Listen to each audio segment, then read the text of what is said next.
I know you like to lay low. I've been peeping what you bringing to the table. Working hard, girl, everything paid for. First, last phone bill, car, no cable. With your phone out, gotta hit them angles. With your phone out, snapping like you Fabo. And you sure know, but it's alright. And you sure know, but it's alright. What the going on, everybody? Y'all, I'm gonna try so hard not to cuss in my videos. Okay, y'all, but yes, so I am gonna restart my YouTube channel, y'all. I'm so excited. I'm gonna be telling y'all story time after story time. Once I get it popping, I'm gonna do it maybe like once a week or so. If I have time, start to do it more often, okay? So please like, comment, subscribe, share, all that good stuff or whatever. I got some very interesting stories. Y'all got some crazy stories. I'm gonna have y'all interested. I'm gonna have y'all hooked. Y'all gonna watch my channel all the time. Y'all get y'all something to drink, get y'all something to snack on, roll y'all whatever you got, okay? And let's hop right on into the very first story time. I'm gonna hit y'all with something kind of, you know what I'm saying, not too crazy for the first video, but y'all still gonna like this, okay? Okay, so in this story time, I'm not gonna use anybody's real name. I'm gonna give everybody like different names or whatever for privacy reasons, and I'm not trying to get sued or nothing. Okay, so I'm gonna just give everybody fake names or whatever. This story took place, I want to say, was that last year? No, the year before last. It was the year before last. But we're not going to get into the details of how I got there, okay? Because that's going to make the story a 40-minute story. We're not going to get into details of that. But we're going to talk about the time I was in the crazy people house, y'all. That's not funny, but no, for real, I'm not crazy or nothing. There's nothing wrong with me, but you know, they put you in there for the smallest things, literally. Oh my god. So yeah, okay, so at this time I believe I was 17. Yeah, I was 17. I had just turned 17 a few months before this happened, okay? And my very first day, let me tell you about my very first day in there. When they rolled me in there on the little stretcher, because before you go there you have to like be in the hospital for like a night or so. Well, I had to spend a night in a regular hospital first. And when they was sending me there, I was already scared because, you know, I don't know nothing about this type of place. I only seen this type of place on like movies and stuff. You know what I'm saying? So I'm like, oh my gosh, I'm gonna be in a straight jacket. I'm gonna be in a little padded room. I'm gonna eat once a day. People are gonna be in there trying to cut me. Y'all, I was terrified. But once I got in there, everybody else was like around my age, because I'm thinking I'm about to be in there with just people in general, but no, I was 17. If I was 18, I would have been over there with the adults, but I was still 17, y'all. So I was over there with like teenagers. It was all teenagers, okay? I go in there, nobody's really talking to me at first. Is that a bug, y'all? Nobody was really talking to me at first. But after like I filled out my little form, they had to ask me all types of questions. They gave me some you know those gowns you wear in the hospital? They gave me 2 of those because I didn't have my clothes yet. My mom had to bring my clothes. I didn't have my clothes yet, so they gave me like some little gowns. They showed me my room. I had a roommate. She was cool. They showed me my room, and yeah, so it was, and then it was like, did you eat? But it was already past dinner time, but I had got there after dinner time. So it was like, did you eat? I was like, no. They gave me the nastiest food ever. I didn't even eat it. I ate the fruit, but that's all I ate. Okay, so finally, while I'm eating, kids are finally, I guess, kind of warming up to me, I guess, because when you first come in here, nobody talks to you at first. But I guess everybody was kind of warming up to me. People was coming up to me while I was sitting there trying to eat. They was talking to me, asking me my name, why was I there, all types of questions or whatever. I'm talking to them, and I'm like, okay, this place might not be that bad, because all the kids, well, the staff was cool. The staff was the first people I talked to, of course. The staff was cool. The kids, when they started talking to me, I was like, okay, it's not that bad. I'm not gonna lie, I did cry myself to sleep that first night. I cried myself to sleep because I'm like, I ain't gonna never get out of here. Okay, so now let's talk about the next day. Y'all, this is where the story gets crazy. Like, this is really where the story gets crazy. So the next day, another new kid comes, and we're gonna call him Jason. We're gonna call him Jason. Okay.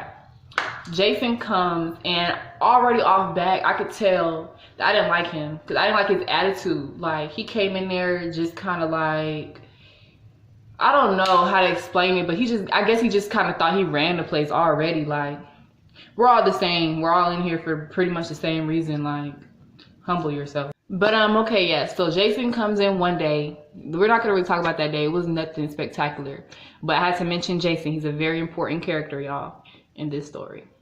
The very next day, another kid comes. Let's call him Crazy Boy. We're gonna call him Crazy Boy. That boy was freaking crazy, y'all. This boy's crazy. Okay, so we're gonna call him Crazy Boy. The next day, Crazy Boy comes in, and you can kind of tell that there's something off about him. You could just kind of tell. You know how like sometimes you could see somebody, you could just kind of tell like that they're not all the way there. You know what I'm saying? Not trying to be funny, but seriously, you know how you could just see somebody, you could just tell. So we could kind of already tell or whatever. But at first with Crazy Boy, it was really no issues.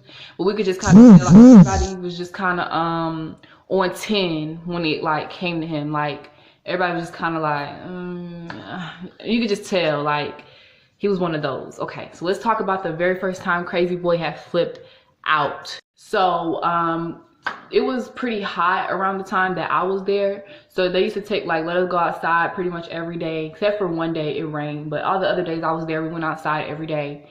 And boys would play basketball, the girls, we would walk around, or we would play catch.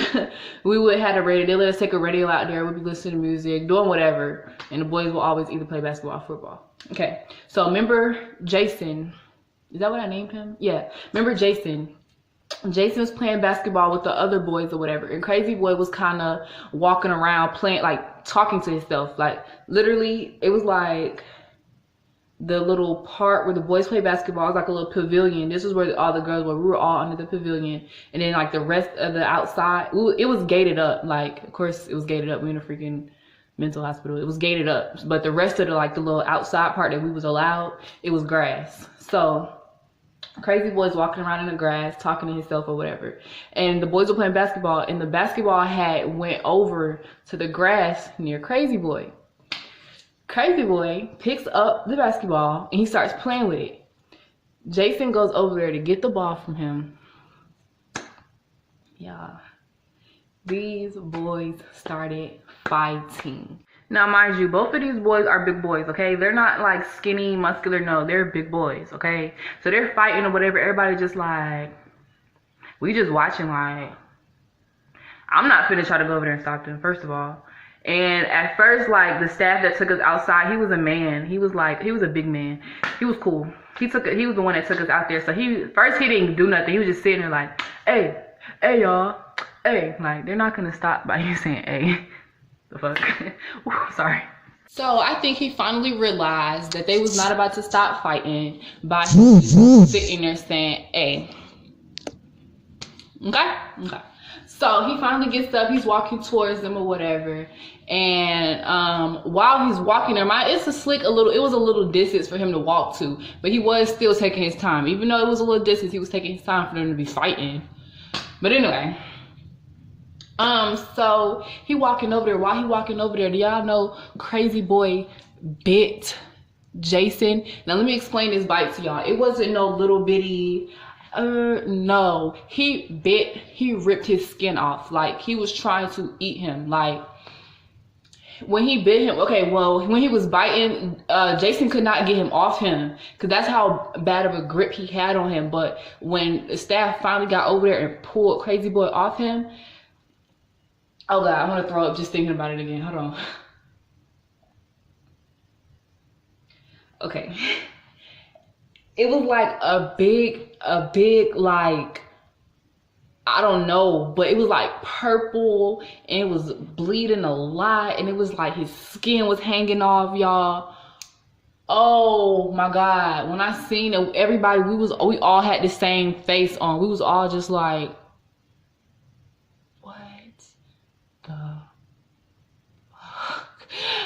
and my first thought was, where the fuck am I? Like, this man just bit him. Oh my God, he bit him. I'm sitting there kind of thinking like, oh no, y'all gonna need to put him in a straitjacket or an isolation, something. The fuck? So we go back inside. They give, my blinds is fucking me up. Oh shoot, I think I just broke them. Oh gosh. Oh gosh. Okay. So Where was I? Okay, so we go back inside. They give Jason a tetanus shot. They gave him a tetanus shot, y'all. And they didn't do nothing to Crazy Boy. They didn't do nothing to him. Like, he was still in the same. They was like, all adolescents have to stay in the adolescence area. They're not allowed to go where the adults are. So it doesn't matter what he do, he's still gonna have to be here. But what they did was give him his own room. So yeah, they gave him his own room or whatever. I'm sorry, y'all. I had just got distracted and I forgot what I was talking about. But yeah, so they gave him his own room. Everybody else was just kind of on 10 when it came to Crazy Boy now, because it's like, okay, you bite people, you're a cannibal, we're gonna stay away from you. So when we would eat, we all had to eat at the same time. When we would eat, everybody would kind of be on one side of the room and he would be over there by himself. And I felt bad because it's like, okay, you could tell that he has issues or whatever. So maybe him biting him was just kind of like in his mind, that was like self-defense. So I did start, I'm not gonna lie, I have a really big heart. So I did start to feel bad, like we leave him out of everything, you know what I'm saying? We'll all be playing the game together, he'll be over there by himself. But it seemed that he liked it that way, because when he first wake up in the morning, he'll be like the first person to wake up. He'll go watch TV and like, he'll watch TV all day. He'll just switch movie after movie after movie. He'll go get like little coloring books. He'll color by himself, like, you know. Okay, now let's skip to the other incident with Crazy Boy. Okay, so now the next incident with Crazy Boy. Now this time we was about to all go outside or whatever, and the staff, okay, it was a different staff this day. The staff, she read the report about what happened the day before, and she was like, everybody can go outside except for Crazy Boy. Okay, so another staff member stayed in there with him, and I guess he was like watching movies or whatever. We go outside, we chilling, whatever. It's time to go back in so we can get ready for dinner, showers, phone calls, all that. Okay. So we go back inside.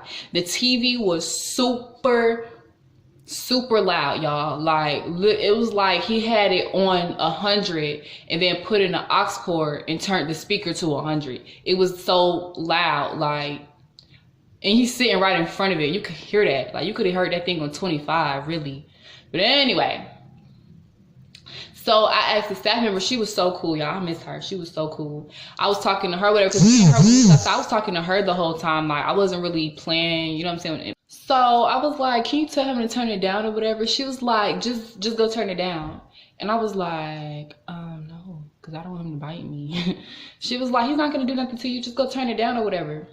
So I'm tiptoeing over there like, shit, I'm nervous, you know what I'm saying? I'm on all 10. This nigga bite me. I'm gonna stick his ass, the fuck. So let me stop for a second. I'm so sorry that my phone keeps buzzing and stuff, but I have to use my phone right now until I get some coins. I can get a camera and I can really do this shit how it's supposed to be done. But until then, I'm gonna have to use my phone.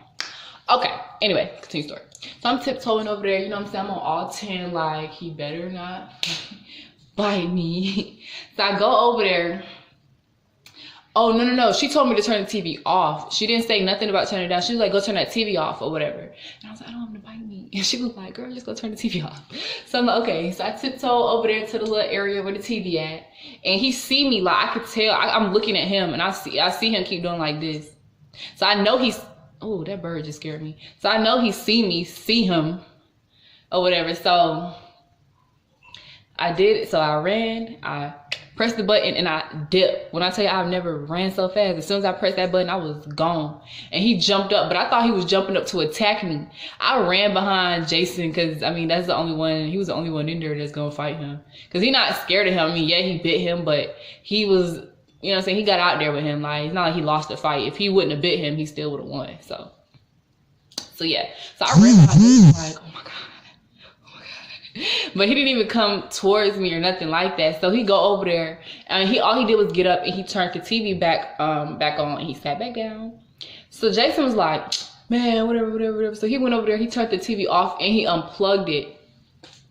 That set Crazy Boy off. He jumped up so fast and like football tackled Jason just right into the wall. When I tell y'all, when he did that, it was a huge hole in the wall. It's probably, I don't know, they probably got it fixed by now, but it's a huge hole in the wall. Y'all, I got my blinds all the way up, and somebody just drove by. Probably like, what is she doing? But anyway, okay, yeah, so y'all, it's this huge hole in the wall or whatever. They fighting again, but this time it's only lady staff, and they looking like, she's trying to, it's not funny, but she was like on a little phone, and she was trying to say the code, like, you know, how certain codes and certain stuff going on, so she was like, what's the code for a fight? What's the code for a fight? And I was like, I mean, they can hear you. You probably could just say, like, it's a fight. If you don't know the code, just say it's a fight. But she was like, I'm trying to think of the code, I'm trying to think of the code. I'm like, okay. So then 3 guys come in there, they finally break the fight up. Do y'all know Crazy Boy bit Jason again, y'all? He bit him again. He bit him so hard. Now, I don't know, okay, when he bit him when we was outside earlier. He bit him again when we was in there in the TV room. So he bit him on his stomach one time, and I think it was his arm the other time, but I can't remember which one was first. I don't know if he bit his stomach first outside or his stomach in the TV room. I don't remember. But either way it goes, both bites was really bad, y'all. It was like the second bite was the same as the first one. It was so bad. Like, how do you bite somebody like that? Like, I don't know. But this time they did kind of restrain him for a little bit or whatever. And they was trying to calm him down because, you know, he was doing the most or whatever. So one of the staff said this to me yesterday and it made a lot of sense, but I'm gonna get to that part in a minute. But he was like, we'll let you play the video game if you calm down. As soon as they said that, he calmed down. And then the staff told me the next day, he was like, that's how you know that there's nothing really, you know what I'm saying? This man, you know, he just doing that just to do it. Because if there's something really wrong with him, they're saying something like that is not going to calm him down. That's how you know, like, you know. I was like, yeah, you're right. So he was like, there's really nothing for y'all to be scared of. Because we was all talking about how, like, we don't want him around. Like, he biting folks and shit. So he was like, y'all really got nothing to worry about. So then, I ain't gonna lie, though. Like, I have such a big heart. So I still started to feel bad for Crazy Boy. So the next day is breakfast time. We're all sitting down. Everybody's being mean to him. They're being so mean. It's like, okay, I understand that y'all don't like him, but I don't have to be mean to him. Just don't talk to him. Everybody's been so mean. And I think he was about to cry. So I went over there. I was talking to him. I played a game with him. I played, what was that? What's that game called? Connect 4. I was playing Connect 4 with him and stuff. And he, you know what I'm saying? He was cool. Like, he wasn't cool. You know, he's off all the time. But, you know what I'm saying? He was calm. I guess I'll say it like that. He was calm. But, y'all, that was just so crazy to me. Like, being in there, motherfuckers is biting folks. I don't know.